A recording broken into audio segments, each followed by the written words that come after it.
It's Friday, the 27th of January, 2023. The last word in podcasting news.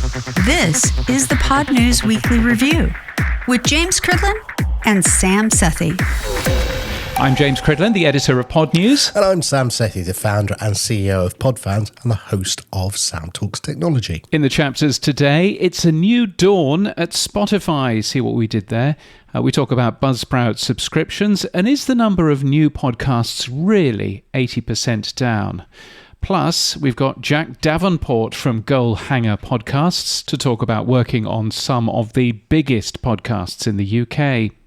This podcast is sponsored and hosted by Buzzsprout. Last week, 4,105 people started a podcast with Buzzsprout. Podcast hosting made easy with powerful tools and remarkable customer support. And now you can turn your listeners into supporters with Buzzsprout subscriptions. See how it works today at weekly.podnews.net and become a power supporter. From your daily newsletter, the Pod News Weekly Review. So, James, let's kick off this week. Spotify's cut its staff. Not unexpected. I think the title of this piece has got to be, It's a New Dawn, It's a New Day, It's a New Life. Daniel Ek is feeling good, and that is a problem. Yes. Poor Daniel. He actually put out a note telling the staff that 6% of its workforce, approximately 600 jobs, would be cut. His key statement in it that I picked out was he was too ambitious, is what he said. I think that may be an understatement. He's had a lot of backlash I've seen because in that same statement, he went, I'm sorry we've got rid of 600 people, but hey, I've got a great new role within the company. I'm going to be doing great things. And I think the mixed messages that Daniel put out were not taken down very well. So what was your sense? 6%, hey, James? Was it higher or lower than what you thought? Yeah, I mean, 6% of their workforce, 588 jobs if you look at some of the numbers that I've seen coming out. But the other sort of side of that is that they've also, if you visit the Spotify jobs website, there are no jobs at Spotify anymore unless you want to be an intern there. All of the other jobs have gone, and there used to be literally hundreds of jobs there. So that's gone. I mean, you know, from just looking at the numbers, then I mean, you've worked out, haven't you, the average annual salary at Spotify? What's that? Yeah, so the average annual Spotify, so they went from 6,600 employees to over 9,000 employees this last year. And the average salary for a Spotify employee is $153,543. They spent over $1 billion on wages and salaries in 2021, according to the SEC filings. They increased their staff by over 1,000 in the same time. And yeah, they reckon by the end of Q3 2022, the one that just passed, they were at a whopping 9,808 people. They've added 3,000 more on top of the 1,000 they did in 22. So they've been growing massively. But this layoff is going to cost Spotify, according to them, $38 million to pay off everyone to leave. Yeah, which is quite a thing. We know that there are layoffs in both Podsites and Chartable. Now, I have to say that probably makes a bit of sense because from what I understand, those companies were still basically running as if they were independent companies within Spotify. So there was lots of duplicated roles and stuff like that. So I guess you would expect a little bit of that. But I do know some people, they haven't yet confirmed to me that they have gone, although I've been told that they have gone. And so, it's difficult if you're one of those affected, of course. And if you are affected, then obviously Pod News would love to sing your praises to 25,000 people that get our newsletter every single day. You can email editor@podnews.net, send us your updated LinkedIn link and tell us what sort of role that you're looking for, and we will get you into the next newsletter, of course. One of the other surprising things I found when looking around was not only was their annual wage bill now at 1.5 billion, but they were spending over 1 billion a quarter on operating expenses, which is mental. Part of that, I have to say, is a whopping 9 million, nearly $10 million a year was paid to Dawn Offstroff. That was her salary in the filings. That is crazy. She reminds me of Terry Semel at Yahoo, somebody who's got great ideas to bring in content, but actually, operationally, I don't know what she was doing. Yeah, I mean, I think she was, clearly well known, regarded by people in the content sphere. Obviously, she's Offstroff now. That was going to be my headline, Offstroff, but I decided I better not. She's clearly the darling of the Hollywood Reporter and Variety and all of that stuff. And clearly earned a sensible amount of money. Gosh, from that, I have to say. So I'm going to sort of put myself on a limb here. I think that there are two stories going on here. Okay. There's one story which is that Spotify has been spending an awful lot, and they've been spending to accumulate in the future, and I'm not sure that it's entirely fair, this, because I think they've made over $1 billion worth of investment in podcasting. That has given them market leadership in many countries. It's been wildly successful for Spotify in terms of ad sales and revenue. It's given them more users as well. I mean, Joe Rogan has clearly paid its way, 200 million. Can I just say that's just break even? That hasn't paid it. It only broke even in their advertising revenue. Even if it's broken even, it's got them more users. It's got them more visibility. It's, as I say, given them market leadership. I think the difference here, and you know more about the stock market than I do, but to me, it's just a change of fashion from the stock market. So last year, interest rates were really low. And the way that you showed the stock market that you were a good company is that you'd borrow and you'd invest in future growth. And the stock market would shout at you if you just put your cash into a savings account and you just had cash in there. Whereas now, of course, interest rates much higher. And all of a sudden, the stock market has turned around and said, no. Stop spending money. Stop investing in future growth. Instead, we want profit, and we want profit today. And we want you to put that profit into your savings account. It's a complete U-turn from the stock market. And so what I think we're seeing here is Spotify and other companies who are just doing what the stock market have been asking them to. Last year, they were asked to invest for future growth, which they did. This year, they've been told, no, stop that. Cut spending, be more profitable. And so I think, to a degree, this isn't a failure by Spotify. I don't think that Spotify is a particularly badly run company, although, clearly other people do.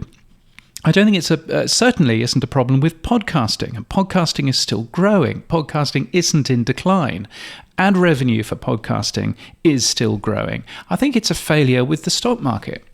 And I think, actually, if you were to have a look at the stock market, I think the stock market is the worst influence on mankind that we currently have on this planet, because it's people that, frankly, are paid an inordinate amount of money who are basically following fashions and trends. It was the fashion last year to spend money to accumulate for long-term growth. It's the fashion this year to just earn short-term profit and screw the people who are working for you.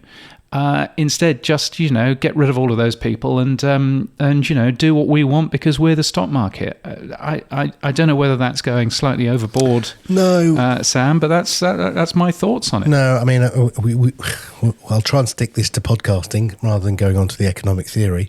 But Tom Friedman in the 70s was the man to blame. He basically changed corporate life from looking after staff and reinvesting profits into turning the model around to shareholder value as the primary driver of corporate growth. And at that point, everything else then fell away. So cutting staff, making sure that you maximize profits, returns to shareholders, that was the whole ethos behind Friedman. And once that kicked in and Thatcher and Reagan drove that very hard, we saw globalization, we saw all of that fall, and that whole model needs to change, but that won't change overnight. And we're just seeing that same rinse, repeat. So we're just going to cut people now, get profitability, then grow, then take on more people to grow, then cut, and then rinse, repeat again. As I say, the model isn't changing until Friedman's economic model changes, but that's a bigger conversation. Yeah. But going back to Spotify, one of the things that they, irrelevant of the investment they've made and the growth they tried to achieve, profits were down by 66%. Now, whatever you do, the stock market or anyone else in any corporate company, if you've dropped 66% of your profit, yes, the market cap fell from, I think, 85 million to 15 or something like that. But, at the end of the day, the market's reflecting the fact that, we said right at the beginning, Daniel Ek, in his own words, said he was too ambitious. And I think paying Joe Rogan 200 million, I mean, that is a crazy thing. When all your efforts, you generate only 200 million euro in advertising as a result of all of those exclusives. So maybe they just bit off a little bit more than they could chew. I don't know. Yeah, and I think it'll be interesting to see what happens now, because Dawn Offstroff is not being replaced. Her duties are being, taken up by existing management, and Daniel Ek says mostly Alex Nordstrom. Now, Alex Nordstrom is not a content person. He is not a friend of the stars. He is not ex of NBC or Hulu or wherever Dawn Offstroff came from. He's a geek, he's not a content person, and I think that's going to be interesting. So he is looking after licensing, also looking after content. Those are two very different things. Licensing, having those long and complicated conversations with the record companies, in Spotify's case, is a very different conversation to should we be buying this particular podcast? Is Ashley Flowers' podcast for us? How about Tony and Ryan's podcast? All that kind of stuff is a very different conversation. So I'm fascinated to see how quickly Alex Nordstrom gets taken back off content and how quickly they get a brand new content person to end up driving that part of the business forward. Yeah, I mean, apart from increasing staff costs and spending madly on operating costs, one of the other criticisms that a lot of people are placing at Daniel Ek's feet is that they never increased the fixed fee, flat fee for using Spotify. There's many people who would say they should move to a variable rate, but they just haven't got the mechanism or model to do that. I mean, if Adam was listening to this now, I'm sure he's going, the industrial complex is falling, and it is in some ways, because the problem that Spotify's got is that it can't move that needle. It hasn't moved the needle for, the best part of a decade, from $9.99. And if they can't move that needle up, but their royalty costs and their operating costs and their marketing costs are going through the roof, then all you're doing is going to obviously shrink or reduce your profit margins. And so one of the big things that people are saying when I've been reading around is that why have they not increased? I mean, even Netflix increased. I think it was 20 times they increased. Okay, micro increasements, but they've increased their subscription rates. What is Spotify doing? They've kept the rate flat while every other cost has gone through the roof. But the difference, I suppose, in the Spotify world is that Spotify is paying its big content partners, the record companies, a percentage of their revenue. So actually, if they put their money up, then they make no more money. They make no more profit, because the record companies, as I understand it, just get a flat percentage of the revenue that comes into Spotify. There's a bit of a difference in terms of the free listeners, but certainly in terms of the premium listeners. So it's a weird business where actually quite a lot of their profit margin is completely out of their hands, because it's in the contract, and you've got their main competitors are Google and Apple Music and Google's YouTube Music. Those are their main competitors, and neither of those need worry about whether or not their music services are profitable, because at the end of the day, they're hidden away in all of the other things that those large companies do. Whereas, of course, for Spotify, it's the only thing they do is run a music service. So, there's there's that sort of thing there as well. So, in terms of, the podcasting thing was interesting because podcasting would be a different way of earning revenue, which the initial conversations I gather was, this is money that we're earning not from music. Therefore, music companies, you don't get any of it. And this was a conversation that did not go down very well at all with the record companies, who basically said, "Now we're just going to pull all of our stuff if you try wow. keeping that apart." So you ended up with that sort of conversation there of even the money that Spotify earns from podcasting, certainly at the start, and it still may even be the case, the money that Spotify earns from podcasting still gets divvied up with the record companies, which is the weirdest state of a play. So why should Taylor Swift get a percentage of Joe Rogan's ad sales? I mean, this is just like a really weird. That is messed up. Really if that's weird. The case, that is messed up. Yeah. So one of the other things they're looking at is new revenue streams. One of those is going to be the subscriptions charging 5%. When is that due to come out? Or is that like Spotify Hi-Fi, announced but never are going to appear? Well, so this is if you are launching something like Buzzsprout subscriptions, which we'll go on and talk about a little bit later on. So you are looking to earn money from your audience as a podcaster. They launched this last year or the year before I think, and what they said is it's completely free. We're not going to charge you anything for this until January 2023, after which it's going to cost 5%. So Spotify would keep 5%, presumably 5% plus payment charges, but 5% of your income. Now that hasn't happened for a start. Secondly, I have contacted Spotify's press office and I've said, given that this cost is just around the corner, it'd be really good to be telling some good news stories around subscriptions on Spotify. You must have some good podcasts who you've been working with. Any chance that I can talk to any of those? Absolute silence. Not heard a thing back from Spotify. Wonder why that might be. But of course, there's a problem with any incremental revenue inside the Spotify app, and that's that Apple and Google will both take their 30% or 15% fee. And so, they've got a problem there. And again, it's not a problem that Apple Podcasts has, at least on the Apple platform. It's not a problem that Apple Music has. So again, it's a problem that Spotify uniquely has there. Hang on a minute. So the record companies get a cut of the podcasting pie, and Apple and Google get a cut of the podcasting pie. Wow, no wonder Spotify struggles to make money. Well, I don't know. So Apple and Google would only get a percentage of the pie if Spotify was selling subscriptions through their app, which they don't. You end up having to buy a subscription to Spotify, either premium subscription or a subscription to a podcast, by going and visiting the Spotify website. So it kicks you out in much the same way as audiobooks. So it kicks you out. You have to do it through a website. It's a really nasty experience, but it gets rid of, it doesn't then matter about the Apple or Google tax, app tax of 30%.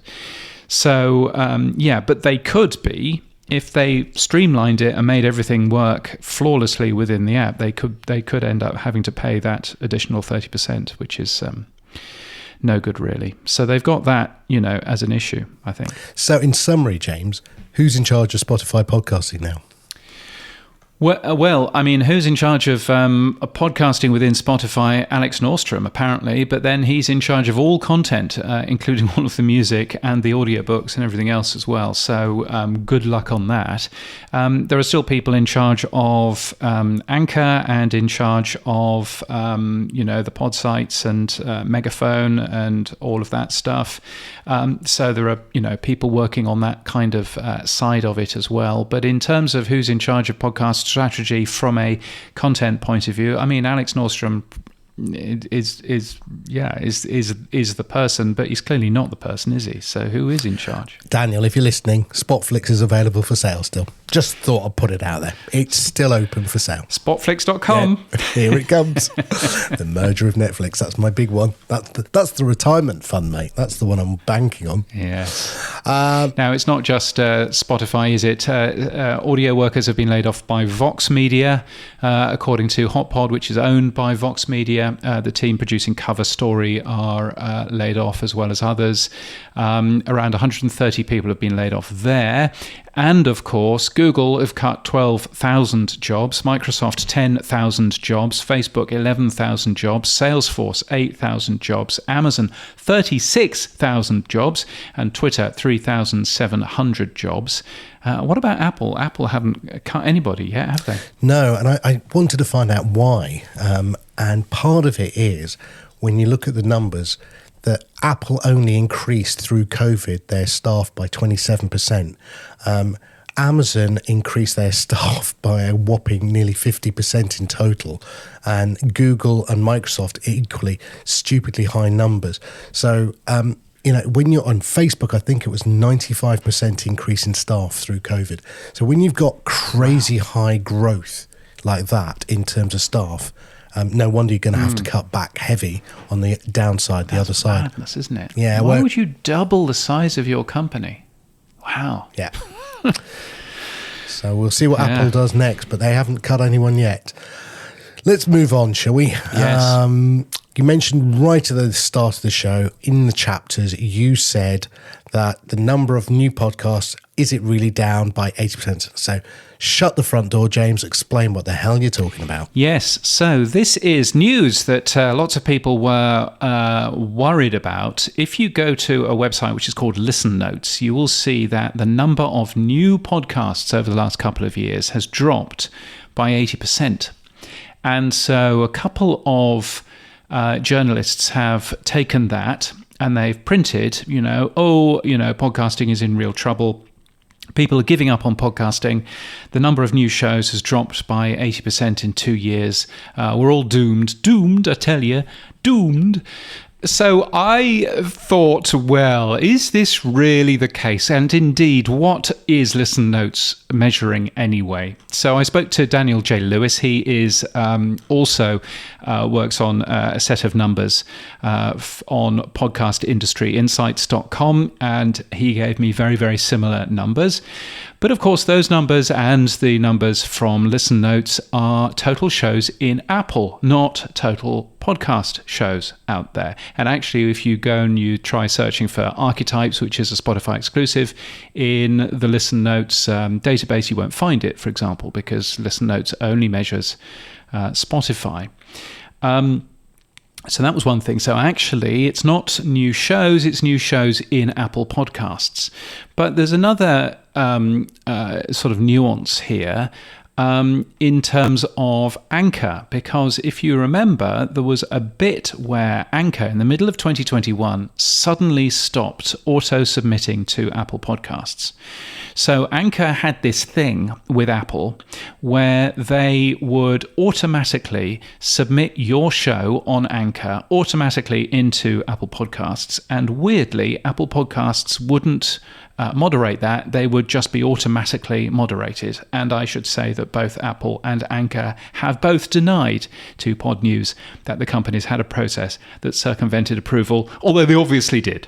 So you ended up then with shows in Apple Podcasts like Test, which I found last week, which is a podcast called Test, which contains just one episode. It's called and that episode lasts 1 second. It's just 1 second of audio and it's silent. That was approved by Apple Podcasts for listing. It's still there, and it was submitted in September 2020 by Anchor. So all of those pod flashes, as Daniel calls them, were going into these numbers, and then all of a sudden stops going into those numbers. in the middle of 2021. So no wonder that the amount of new shows has gone down, because the amount of these new shows from Anchor has also gone down. And actually, Anchor sent 500,000 fewer podcasts to Apple Podcasts in 2022 than in 2020. 500,000, which is kind of like most of these new shows. So basically, it's Anchor. It's Anchor not submitting all of this crap into Apple Podcasts. That's basically what this story is. It's not a story of fewer podcast shows. It's a story of one company, Anchor, and in fact a few companies, Anchor and a couple of other free podcast hosts, where people stopped fiddling around seeing if they fancied the idea of a podcast in the middle of a pandemic and then automatically sticking those into Apple. It really is a case of that,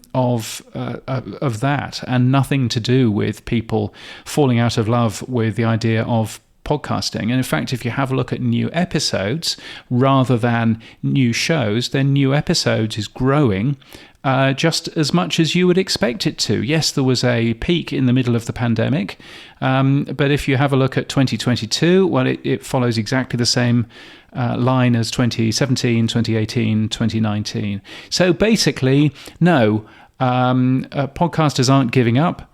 Committed podcasters continuing to release new episodes. And there is not a massive drop of 80%. It's just that Listen Notes has been measuring something else. And so that's the story behind that, Mr. Sethi. So I can close that front door now. That's shut. We're done. Good.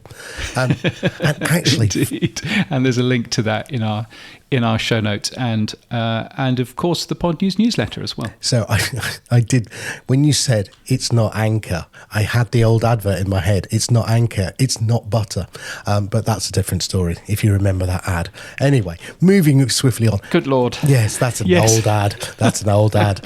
Right, but also Adam and Dave in last week's podcast were talking about. I think Dave described Anchor as a parasite or a disease, and he's going to ban them from the podcast index, which is quite interesting. I don't know how far he'll go with that. Well, I mean, what Dave has been doing is he has been for any free podcast host, which is Anchor, but which is also Spreaker and iVoox, I think, iVoox. What Dave has been doing is there is a specific rule for free podcast hosts, which is that I think you need 2 shows or more to be listed from those particular hosts, and that gets rid of most of them. I mean, you know, if you look at the podcast index's numbers from Anchor, then you know, you basically, I mean, most of the shows that were coming out of Anchor were one shows and gone. You know, there was basically very, very few Anchor shows that actually had more than 2 episodes. So I think Dave is absolutely right in putting together an algorithm there which keeps some of this crap out of the podcast index and podcast apps, because, you know, why should all of that stuff be in there? Completely worthless content. Why should all that stuff end up being in there? Moving on, Buzzsprout, our sponsors. Buzzsprout has announced a podcast subscriptions tool. You can choose from recurring support or premium content. It's only available to your supporters, so that's quite cool. The company takes a fee of 15%, though, for managing this service for you. So, James, we've added this to Pod News Weekly Review. What are your thoughts, James, now that we've added it? Where do you think this is going? Yeah, it's a really nice system. I mean, obviously, I'm going to say nice things about a sponsor of this very podcast, of course, but you would expect me to. But even if they weren't a sponsor, it's there's some clear thought that has been put into this. So the fee is 15%, which is roughly the same as a company like Patreon, and of course half as much as Tim Apple. That fee includes the payment fee, by the way, which is just worthwhile knowing. And so we've actually enabled it on this very show. It's weekly.podnews.net, which is the website address for this show. And if you go there, you can see that you can become a power supporter. That's PWR, Pod News Weekly Review, power supporter. See what I did there? Oh, very clever. If you would like to see that at work. I mean, there are a couple of things which are really cool. So when people become a subscriber, and you don't have to give them subscription only audio. You can if you want, but you don't have to do that. But when people become a subscriber, then you get to know their name and you get to know their email address, so you can actually, chat with them. There's an export button, which means that you can pull that information out and do with that what you would like to do. And you get an email every time somebody becomes a subscriber. Now, if you are selling access to a version of your show through the Apple Podcast subscriptions, which this works alongside, but isn't the same as, if you're selling this through Apple, then you don't get anything from Apple. It's very difficult to actually even see how many subscribers you actually have, let alone who they are. You don't get any of that information. Whereas with this, we know that our first subscriber was Kevin Finn from Buzzsprout. Thank you very much, Kevin. It's very kind of you, $5 a month. And How's a Dictionary, a long-time listener, $3 a month. That's very kind of you. So thank you for doing that. And we know that, and we've got their email addresses, so we can actually begin to send them additional stuff if we want to. So that's a very cool thing. So I think, there's a lot of thought that's been put into it, and it goes into the same wallet as the Buzzsprout ads revenue goes into. So from a point of view of actually getting hold of your money as well, it's a very simple and sensible way, rather than lots of complicated, Stripe setups and everything else. So I think it's been put together very, very well. So many congratulations to the team who've done that. Yeah, I was listening to Buzzcast with Alban and Kevin talking about it, and fundamentally, they see it more in the light of value for value. They see it as you can choose whatever amount you want to pay. It's not a fixed amount. You don't have to have a fixed amount. So they're seeing it as you can say, I value the Pod News Weekly review, and this is how much I want to give you. And so, in their minds, they're seeing it much more as a value for value payment than they are seeing it as a traditional subscription payment like the one that you mentioned from Apple, or the unknown subscription from Spotify. But yes. I mean, there's a range that you can support your favorite podcast with. $3, $5, $8 and $10. If this was true value for value, then you could put in any number in there, and there's probably no reason why you wouldn't want to do that in the future. So I think that's probably one small change that I would make if I was in charge. But it's a really nice system. It works with directly with Google Pay if you use that, presumably Apple Pay if you're on a toy phone. I haven't said that for a while, have I? No, still haven't sent you one, have they? They still haven't sent me one, although I was gifted one by somebody else. So there you go. Oh. Anyway, so it's nicely done. And I think it's just a nice service. There's clearly been a lot of work on the UX as well, and I think that's one change that I have noticed with the Buzzsprout platform over the last couple of months. It's been that things have been changing in terms of UX, both this, but also the emails that we get, which show us how many listeners we have and everything else. Those all of a sudden look really an awful lot smarter, an awful lot more professional. There's clear work going on with the UX, and I think that's a really smart thing. So so I think it's a good thing. If you're on Buzzsprout, of course, you should probably enable it, and if you're not on Buzzsprout, then you should probably move. They're very helpful to move your shows over there. Ask me how I know. You can find out more, of course, at buzzsprout.com. The emails and the improved UX, they've taken on a guy. He was on Buzzcast. I can't remember his name. I apologise. So he's just joined them. So that would be the reason why they've started to improve. There you go. Yes, who knows? As soon as you hire somebody whose job is UX, then all of a sudden your UX gets better. Yes, absolutely. But no, I mean, I think there's a lot of very clever things that Buzzsprout do. There's a real sort of feel of a Buzzsprout, service, and I think that this has certainly got that. Now, talking of subscriptions, you wrote about Andrew Cuomo, who's the former New York governor. I would say, disgraced former New York governor. He's launched a podcast company called Quake Media, which he says is not going to have any advertising and it's going to rely solely on subscriptions from Apple Podcasts. Somebody who doesn't know about podcasting. Yes, well, certainly solely on subscriptions. Whether or not he'll entirely rely on Apple Podcast subscriptions is a question, I think. But I thought, interesting as we have been buffeted by all of these financial stories. I think it's interesting to hear, albeit Andrew Cuomo, launching a podcast company which will specifically rely on subscriptions and not through advertising. That's an interesting move. Whether or not they would also make some of their shows available through value for value as well would be probably, worthwhile having a look at. News breaking today, Blueberry has just added value for value available to every single user of that platform. That's more than 100,000 podcasts who all of a sudden can turn value for value on now. They've partnered with Albi. So there's going to be a lot of people out there getting into the value for value world in the next couple of weeks, and maybe Quake Media will be one of those as well. Oh, I'm so glad they picked Albi. I'm very happy on that one. Well done, Todd. Why are you happy about that then, Mr. Sethi? Well, because we partner with Albi at Podfans, and it means that all those 100,000 people on Blueberry, if they want to eventually come to me, it means that they've already got a wallet. Excellent. Love it. It's always a good thing. Moving on. Right, moving on. News, yes. Global, the media company out of the UK, has published a report into news podcasting. It promises to explain why news podcasts are proving so popular and how they stack up against other news formats and the best way to ensure success with a podcast ad campaign. Yeah, that's the kicker in the bottom, yeah. So you have to sign up to find out why it's good to advertise with them is really what they're doing.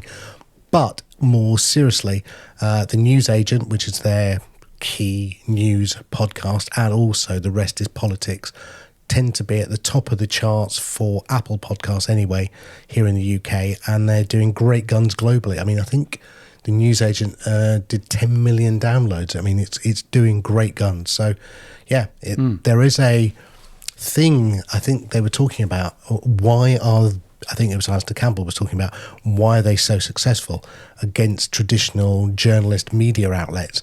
And I think it's because they've got more license on a podcast to talk about stuff that they get straitjacketed on the BBC or on other channels because of Ofcom or other restrictions. And they have that air of freedom, I think, which comes across in the podcast. Yeah, indeed. I think it's a very, it's a very interesting model. And I think particularly in the UK, where news broadcasting has always been very stilted, there's been a broadcast requirement to remain unbiased as much as you possibly can, being a human being.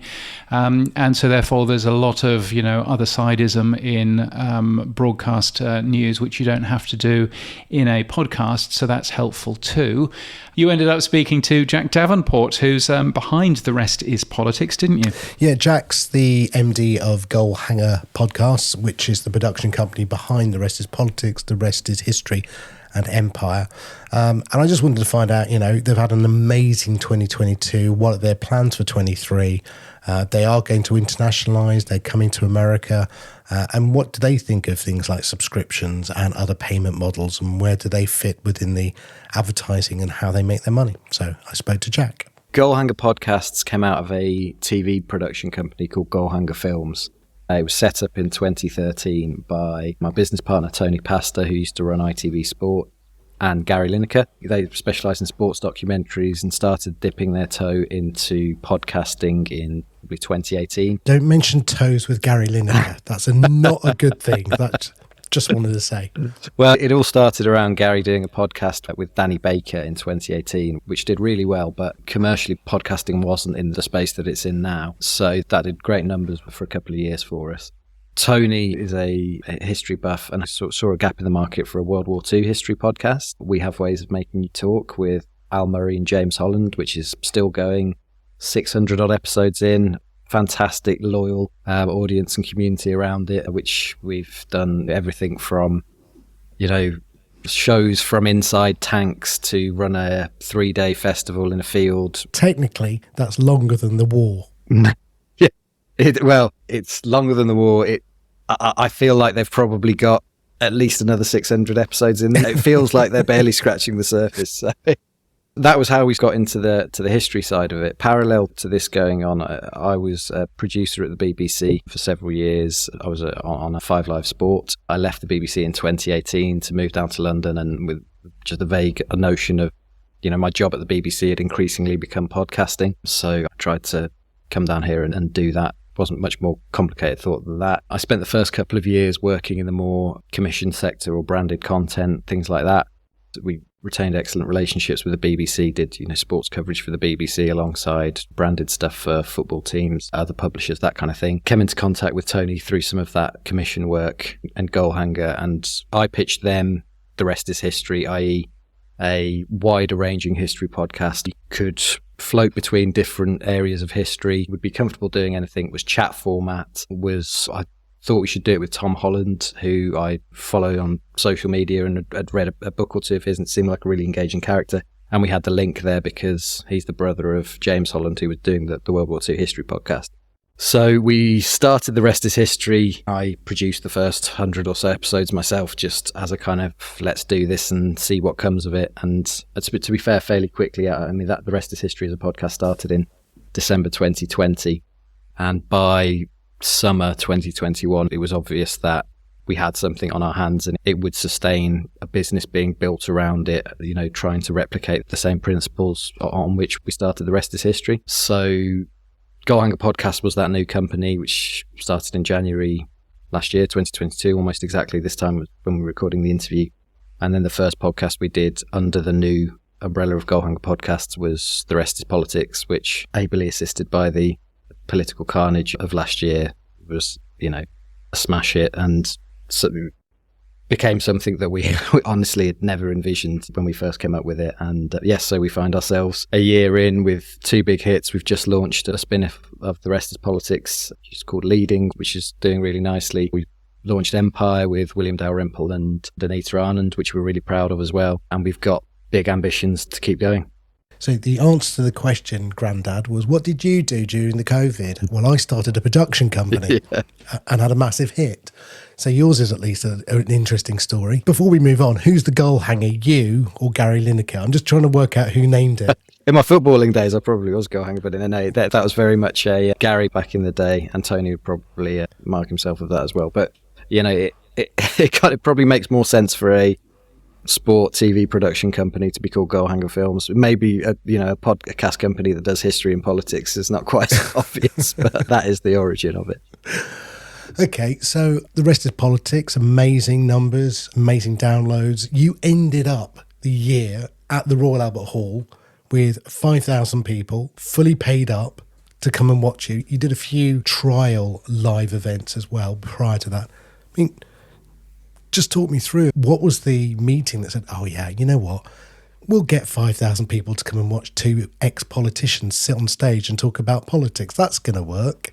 Yeah, it was an unbelievable, incredible event to be a part of. It's surreal is the only word I can think of to describe it. We were actually approached by the Royal Albert Hall. We didn't solicit it. They approached us about doing it and thought we'd done a couple of live events that had sold really strongly. But when we were talking about it and when we decided to do it and put the tickets on sale was in that sort of September, October period of just utter political carnage where we couldn't put out enough emergency episodes. Such was the news cycle of Truss and Kwarteng and Sunak. And so we couldn't, timing wise, it worked out really nicely. Our agents, WME, put together a really compelling package. Alistair and Rory were very keen that the ticket pricing be accessible and reasonable. So we made sure that the majority of the tickets were, I think, under 30 quid or 35 quid certainly, with tickets as cheap as 20 quid. We weren't putting it together as a money spinner. And it was just a fantastic way to wrap up the first year. It took me back to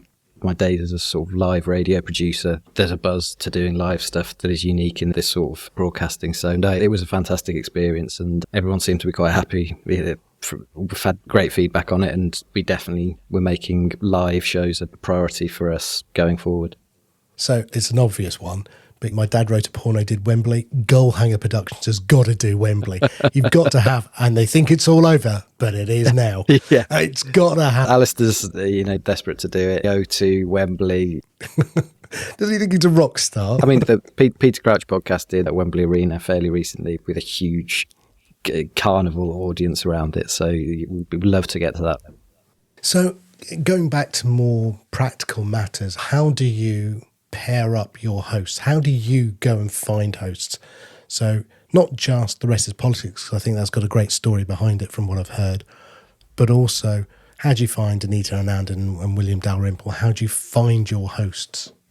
Everything we've done so far, we have found one person that we really wanted to work with and essentially built it around them. What we're trying to create ultimately with our podcast is the tone and the warmth of conversation between the two people. That relationship is the most important thing. The content obviously is what might bring people into it, but what we think keeps people there is being part of that relationship. So in the case of We Have Ways, it was James Holland's one of the best-selling history historians, and he said, "Oh, you know who I have great conversations with this about? It's Al Murray, the comedian," which obviously was like, well, that's an absolute... That's comedy gold. Yeah, that's a no-brainer. Similarly with Tom Holland, exactly the same conversation. Who do you have the best conversations? With Rory and Alistair, it was almost exactly a year ago to when we're recording this. We met Alistair. The other thing to say is that we have a massive, almost unfair competitive advantage in terms of getting to talent, because essentially Gary Lineker can DM them on Instagram if we want to chat to them, and being able to bypass agents and things like that is a massive advantage, which we know is a huge thing in our favour. So our business partner Tony had a relationship with Alistair as well. They're both Burnley fans. So we were able to sit down with him in a Pret in Westminster and essentially asked him for a list of Tories that he could bear to have a conversation with. We like the idea of putting something together with two different angles. So obviously, the Labour and Tory thing is very obvious, but for The Rest is History, Tom Holland's an ancient historian and Dominic Sandbrook is a modern contemporary historian, you'd call it. So that's another thing that we'd look for. Again, so Willie Dalrymple had been a guest on The Rest is History and was just a fantastic storyteller. And he's written a book with Anita. I was obviously aware of who Anita was through her work for the BBC, and it just was, again, just a no-brainer. So we haven't yet tried to create something out of thin air, create a relationship out of thin air. We're trying to build on something that's already there and create that warmth that hopefully translates to the audience. So what's next on the slate? I mean, you just brought out Leading, which is a complimentary podcast to The Rest is Politics. And from what I heard on the first episode, it could go away from politics. It could be, it was Michael Heseltine, but it could be, I don't know, Gary Lineker maybe. I'm not saying it would be him, but I hear him on the newsagents, don't I? If you like that. No, I think, Leading's got to be slightly coy around what we can say, but we've got some really good guests for that coming up. It's all right, Alistair's named half a dozen of them. I know. You don't have to be that. To be fair, that is one thing that you realise when you work with Alistair Campbell. There is no such thing as off the record, so there will be stuff that I'm sure comes up. Yeah, we've got some really exciting guests for that lined up, from sport, from business, from entertainment. We'd like that to be able to kind of go anywhere, which is really exciting. Where was Liz Truss in that list? She's coming in. What? Liz, if you're listening to this, our door is always open. Same goes for Boris, for, any of our biggest fans, I'm sure. So, in terms of other stuff, there will be more. The rest is, again, without one, there's a couple of things that we're really excited about that we are, if not, imminent, hopefully in the next couple of months, people will be hearing about. And we can do more than just The Rest Is. Not every podcast we release will be called The Rest Is. We've got some... You've got a second idea. Yeah, exactly. Well, we'll see. I mean, the kind of The Rest Is idea is, the way we've planned it so far is we've taken sort of one step to the left or right of the areas we're in at the moment. So we knew there'd be a relatively decent crossover between people interested in history and people interested in current events and politics. So The Rest Is will probably continue that kind of methodology. We're also just going to take a couple of massive swings in areas that we don't have audiences at the moment, but we think there's an opportunity or a gap in the market. That goes for us, from limited run documentary style stuff, out and out drama, which is I think a really interesting area, and other areas that we see opportunity with completely fresh talent and new ideas. So looking at monetization of this, how do you make your money, right? So far, I guess it's ad supported. You've got a members area certainly for the rest is politics. You've started a Discord server, which confused most people, certainly confused Alistair Campbell, I feel, but Rory's mum. But other than that, where do you see monetization coming? You talk about live, it wasn't really meant to be a money maker, but clearly it must have made money. Where in 2023 do you think the most revenue generating opportunities are going to come from? Well, in a straightforward sense, the ad part of it, that's going to be a big part of our revenue. We're with Acast, they do a really good job for us. So that's still going to probably be the biggest slice of the pie. The membership clubs, the communities are massively important to us. To be able to have a direct relationship with your biggest fans in that way, across The Rest is History has a members club, The Rest is History Club, we have The Rest is Politics Plus, and We Have Ways also has a really loyal, strong membership subscriber base. It's a massive priority for us. We're going to be putting a lot of attention on those. We think that's kind of, for us, it's like a second stage in a podcast like life cycle, and it's like commercial cycle. So could absolutely happen down the line for Empire, which we only launched in August. So that's it. I mean, touring is definitely up there. The biggest challenges for touring is, to take The Rest is Politics as an example. Rory Stewart lives in Jordan and is the CEO of a multinational charity that mainly works between the USA and Central Africa. So we don't have a lot of time where we're going to be able to get him in the Lowry or whenever it is. Obviously, we want to do as much as it is we can, but all our podcasters, none of them are full-time professional podcasters.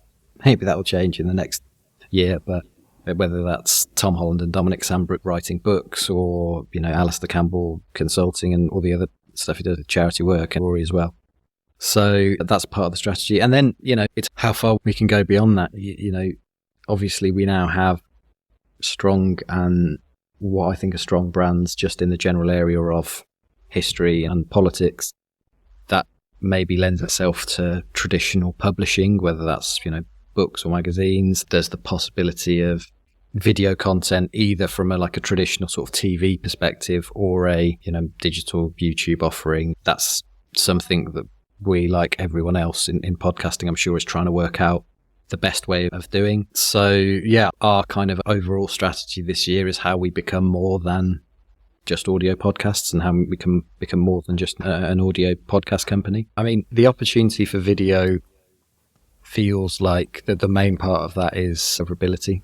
And, if you can hit the right notes on that YouTube algorithm that can get yourself put in front of people who don't interact with you before, there is nothing that exists like that in traditional audio podcasting, apart, maybe being featured on the Apple homepage. But that is an opportunity to find a new audience, I think, which has to be really carefully looked at. Obviously, there is monetization potential as well. It's a very different equation in terms of cost to CPM rates on a really basic level. I think it's doable. We are going to try and do it. There's one way or the other, we will be investing in this area. But yeah, I mean, it's a tough one. We have to record remotely. I've just explained where, Rory's living situation. And obviously you want to be putting out something, if you look at the general standard of things that goes out on YouTube, the production values on top YouTubers are incredibly high. It looks brilliant. Yeah. So you don't want to be putting out an inferior product. So, these are production challenges mainly that need to be solved, but we think there's something there and we are going to be doing it. So given that you tend to grow from people David Miliband was round at, Alistair's the other day. The Rest is America. Here we come. What's the international growth looking like for Goalhanger podcasts? So The Rest is History is global, which is incredible to me. It has been in the last couple of weeks the number one podcast of any genre in Australia in the Apple charts, which is fantastic and absolutely stunning to me. I mean, I think 4 of our biggest 7 cities by location of listeners are in Australia for The Rest is History, which is incredible. Oh wow. We have a really sizable audience in the States as well, probably 20% of the Sydney Opera House, here we come.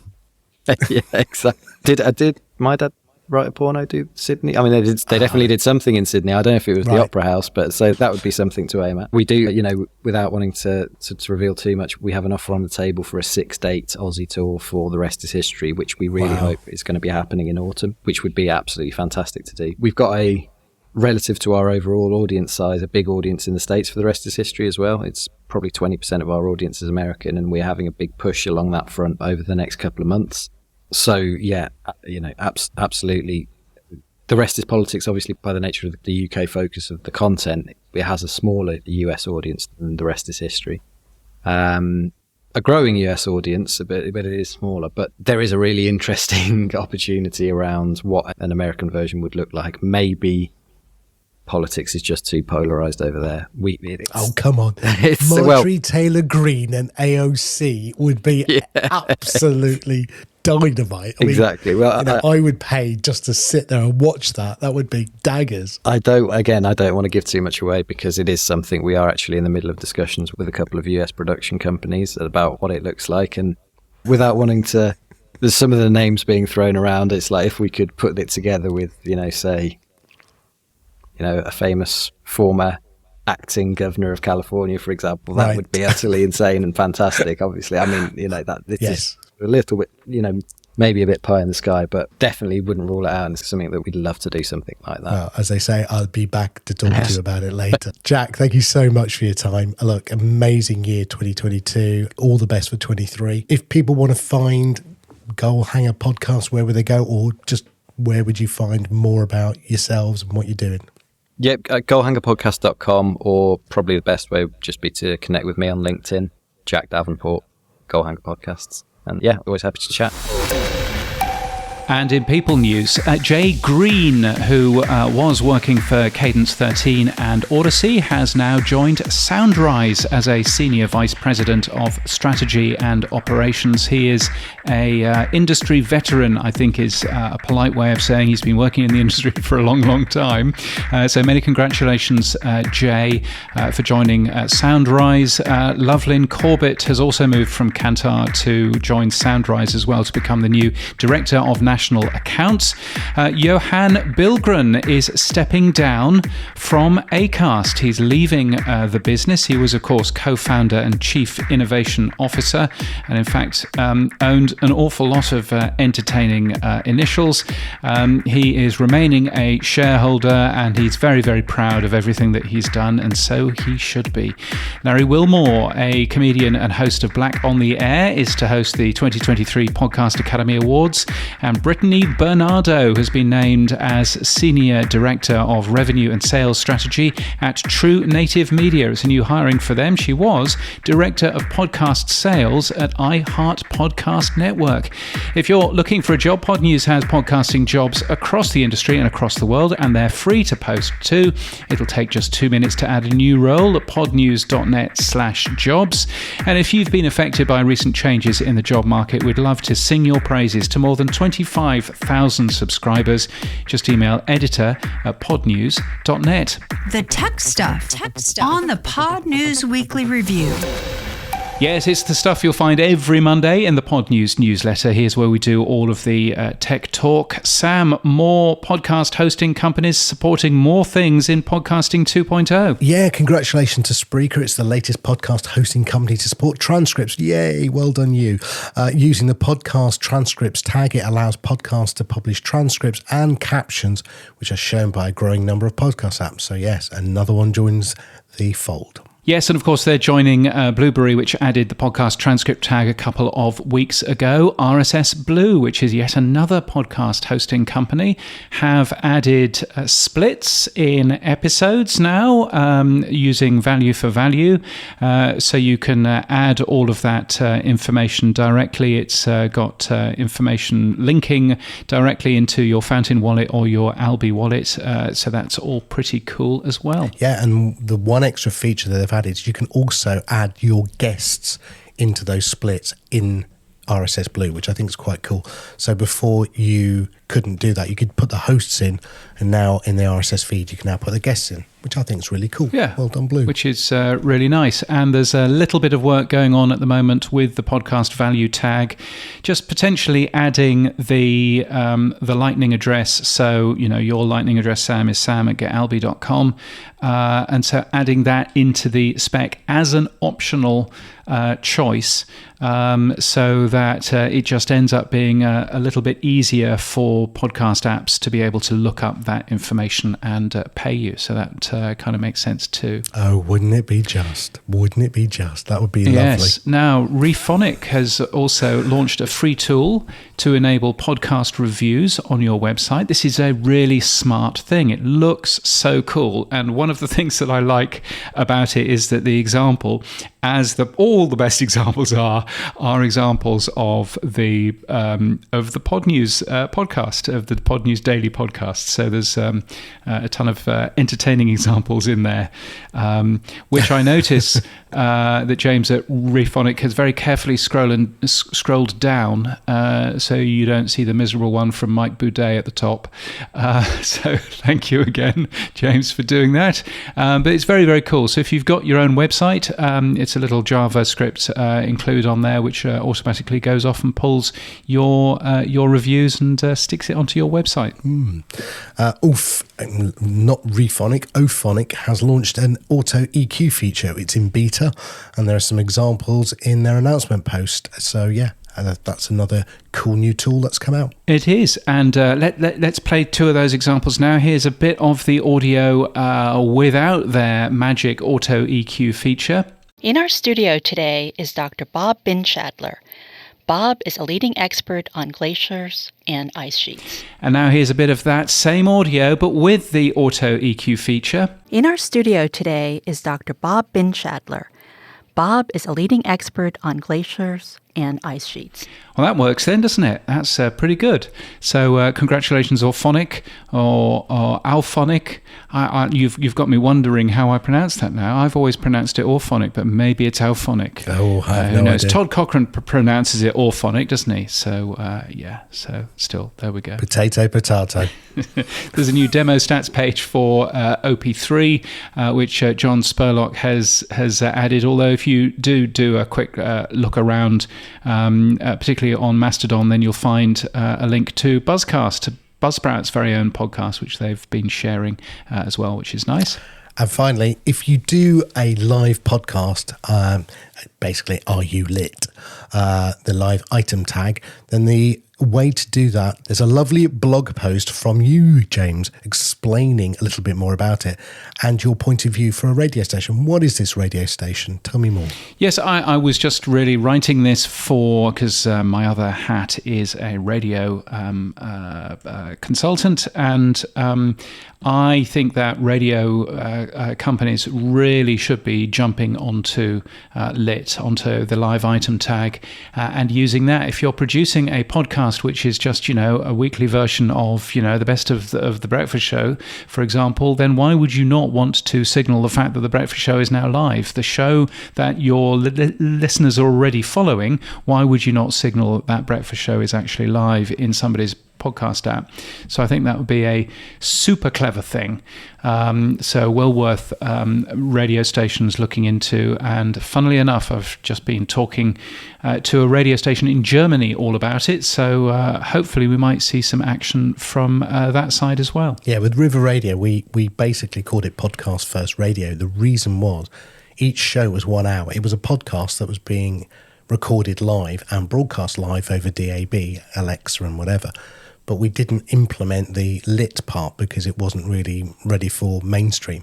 And I wish we had, because that was the missing part that would have then allowed us to have listeners subscribe and know when the shows were live.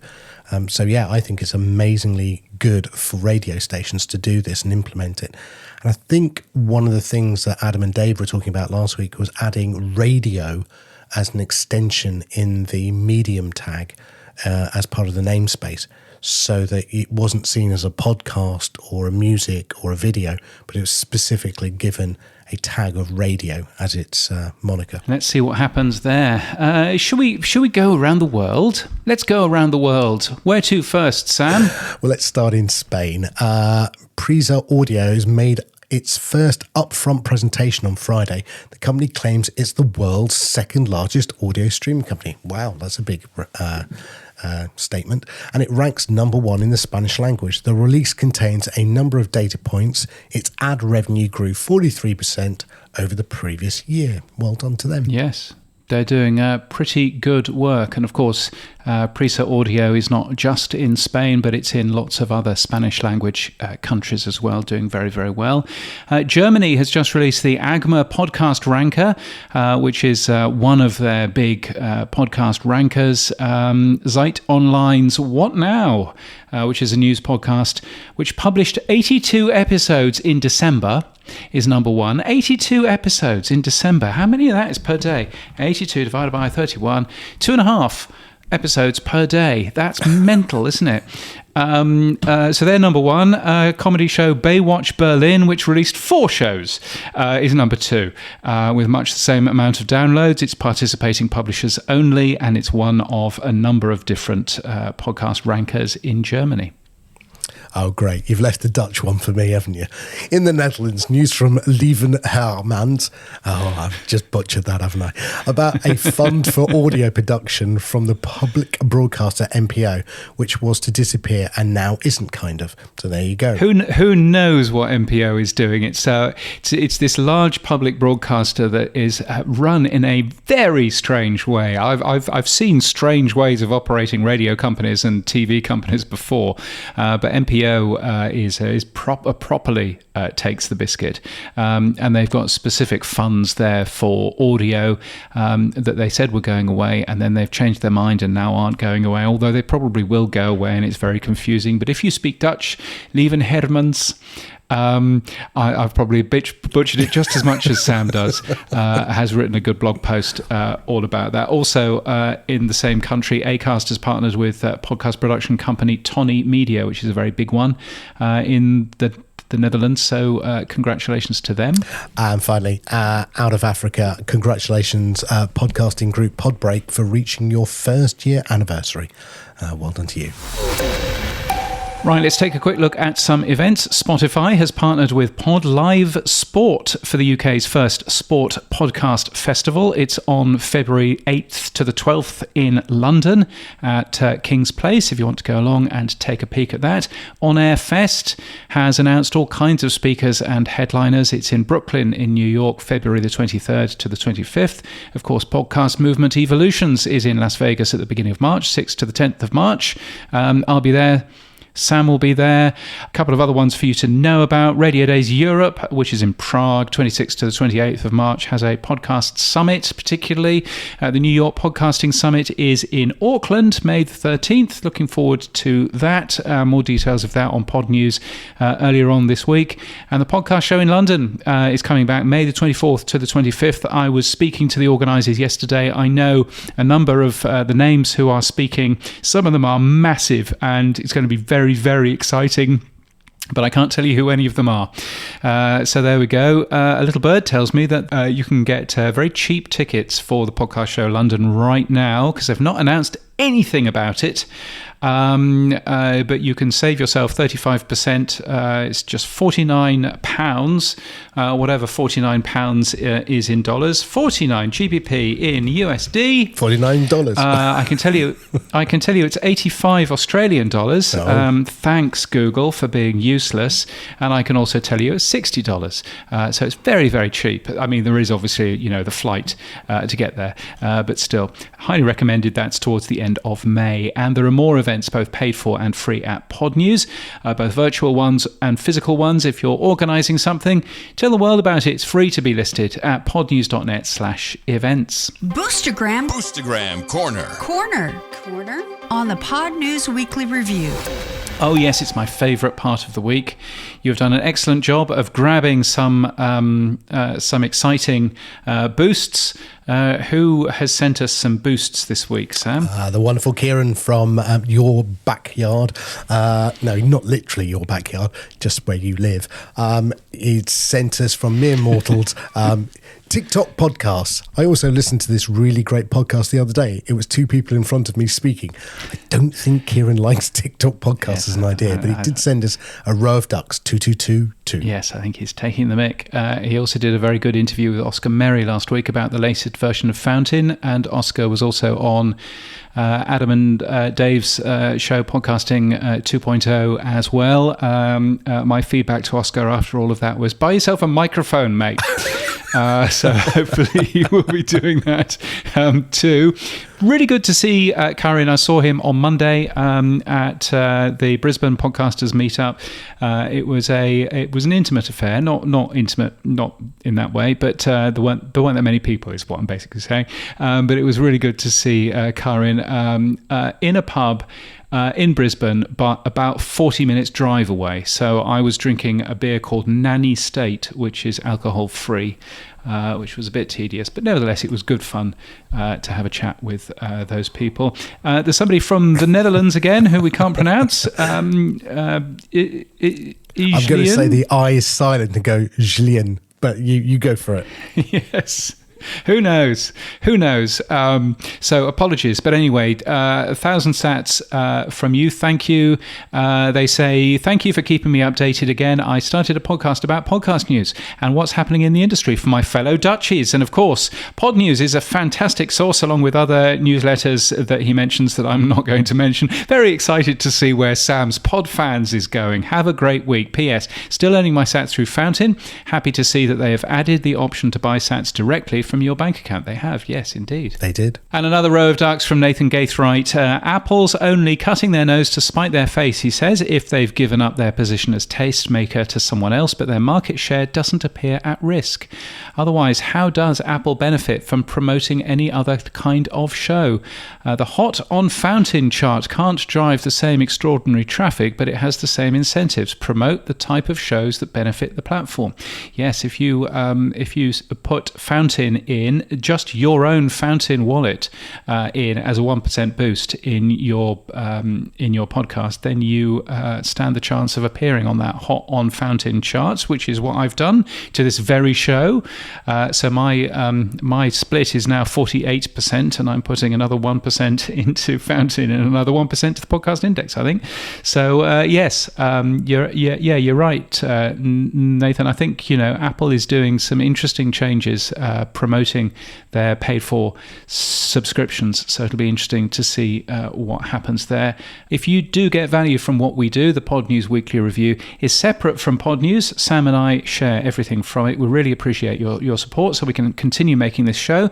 Go and try Buzzsprout supporting or Buzzsprout subscribing at weekly.podnews.net. You can become a power supporter there. You can subscribe in Apple Podcasts at apple.co/podnews, or support us with sats by hitting the boost button in your podcast app. And if you don't have one, podnews.net/new podcast apps will help you find a new app. Now, what's been happening for you this week, Sam? Any exciting lunches? Well, genuinely, no, not this week. No, but I genuinely think you told me many, many moons ago that Stats says that nobody listens to the last bit of the show. So I thought I could say stuff in this bit. Finds out people do listen. Yeah. Yeah, no, it turns out. Strange. I was interviewed by Danny Brown on the PodChat podcast, his podcast about pod fans, activity streams, value for value. So yeah, I talk about sats per minute and lit. So thanks, Danny, for the invite. I really enjoyed that. We've just enabled Podping and Lit in Podfans, so I'm very excited. I'll be testing that on Friday with a certain Adam Curry, but we'll see.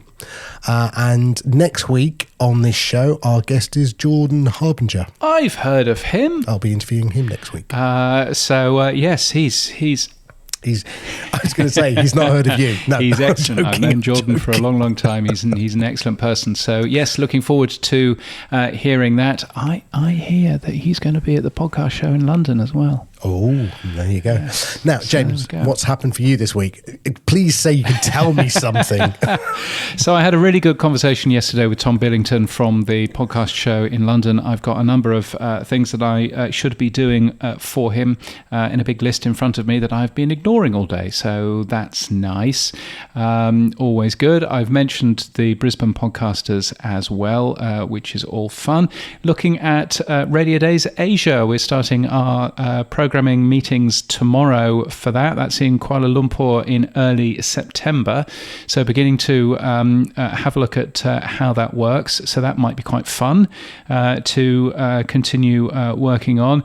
And also I had a really nice chat with Skye Pillsbury, who writes The Squeeze, of course, and she's currently writing a article or a story on podcast awards. If you've got anything you would like to say about podcast awards, particularly if you think that some of the podcast awards are rubbish or some of the podcast awards are excellent, because I believe that there's a bit of both, then you should contact Skye and let her know, particularly if you've got some entertaining stories about awards, as I think we all do. That would be a good thing, but really good to catch up with Skye as well. That was a good thing. The other thing I just wanted to mention is the Podcasting Power Hour, which you will find on Twitter Spaces. Now, for me, it's midday. I believe that means it's 9 p.m. in Eastern Time, New York, possibly. But it's a really good thing on Twitter, the Podcasting Power Hour, so that will be every Monday night at 9 Eastern Time. It's a really good thing, and it's just a very entertaining hour talking about stuff going on in podcasting. So if you find yourself at a loose end on a Monday night, or maybe on a Tuesday morning if you're in other parts of the world, then open Twitter and give that a go and see if you can get that to work. That's it for this week. You can give us feedback using email to weekly@podnews.net or send us a Boostagram. If your podcast app doesn't support Boost, then grab a new one from podnews.net/new podcast apps. Yes, and our music is from Studio Dragonfly. Our voiceover is Sheila D, and we're hosted and sponsored by Buzzsprout. Podcast hosting made easy. Get updated every day. Subscribe to our newsletter at podnews.net. Tell your friends and grow the show. And support us. The Pod News Weekly Review will return next week. Keep listening.